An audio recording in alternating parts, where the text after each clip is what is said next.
আমরা দেখেছি ঢাকা বিশ্ববিদ্যালয়ের ছাত্র সংগঠনের সভাপতি সাদেক কায়েম, সে যখন তার পরিচয় দিয়েছে সুশীল সমাজে ফাটা ধরে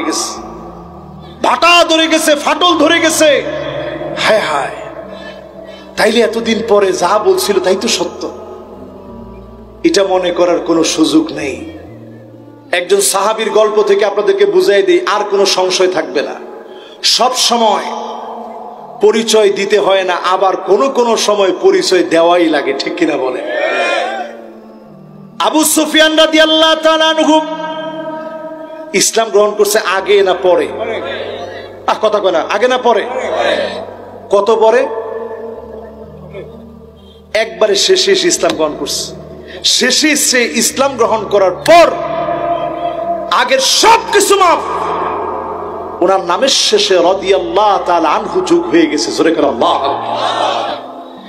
সেই আবু সুফিয়ান রাদিয়াল্লাহু তাআলা আনহু ইসলাম গ্রহণ করেছে যার হাতে আকাবার রাতে নবীজির সেই সময়ে যেই সিদ্ধান্ত নিয়েছিলেন হিজরতের পূর্বে, একজন তিনি জানতেন যিনি ইসলামের কথা এখনো প্রচার করেন নাই, গোপনে গোপনে মুসলমান হয়েছে। সব জানতেন। আল্লাহর নবী তাকে মক্কায় রেখে আসলেন, তিনি হিজরত করে আসেন নাই। বদরের দিনে নবীজির কাছে লিখলেন, এখন কি করব? আল্লাহর নবী বলছে, আপনি মুশরিকদের সাথে আসবেন। কাদের সাথে? কিন্তু আয়েশা, আপনি নিজেরে আড়াল করে রাখবেন একটা খুঁটির পিছনে, মুসলমানদের বিপক্ষে একটা অবস্থান আপনার থাকবে না। ঠিকই তিনি আসলেন, খুঁটির পিছনে নিজেকে আড়াল করে ফেললেন। ইয়াউমুল ফুরকানের দিনে, নিশ্চিত বিজয়ের দিনে, আল্লাহ পাক যেদিন বিজয় দিলেন, চূড়ান্ত বিজয়ে, ইয়াউমুল ফুরকান, বদরের প্রান্তের বিজয়ে, সাহাবায়ে কেরাম যখন বিজয়ী হয়ে গেলেন, যিনি গোপনে গোপনে মুসলমান হয়েছেন ওনাকে আটক করে ফেলা হয়েছে। ওনার ইসলাম গ্রহণের কথা তো কেউ জানে না, রাসূল জানেন। আটক করে ফেলা হয়েছে। এবার বলছে, আপনাকেও মুক্তিপণ দিয়ে তারপরে আপনার যেতে হবে। তো রাসূলের কানে কানে বলছে, রাসূল আমি না মুসলমান হয়েছি? কইছে না, এটা এখনই প্রকাশ করা যাবে না, আপনি মুক্তিপণ দিয়ে চলে যান।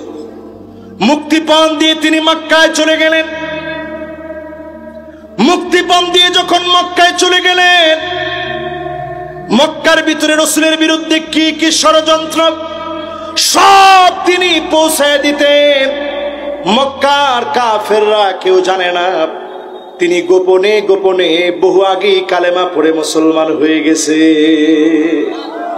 এভাবে যখন চলতেছে দিনের পর দিন, এরই মধ্যে ঠিক মক্কা বিজয়ের সময় সবার সম্মুখে প্রকাশিত হয়েছে আব্বাস বিন আব্দুল মুত্তালিব, নবীজির এই চাচা আব্বাস বিন আব্দুল মুত্তালিব বহু আগেই কালেমা পড়েছে।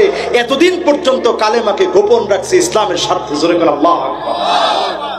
আজকে দেখবেন আমাদের অনেক ছাত্ররা যারা ইসলামকে মহব্বত করে, ইসলামকে ভালোবাসে, তারা এতদিন পরিচয় গোপন রেখেছিল, এখন সংস্কারের সময় পরিচয় ফাঁস করে দিবে। এটাই ইসলামের বিজয়ের একটা নমুনা, ঠিক কিনা বলে? আমি কি কথা বুঝাইতে পারছি আপনাদের?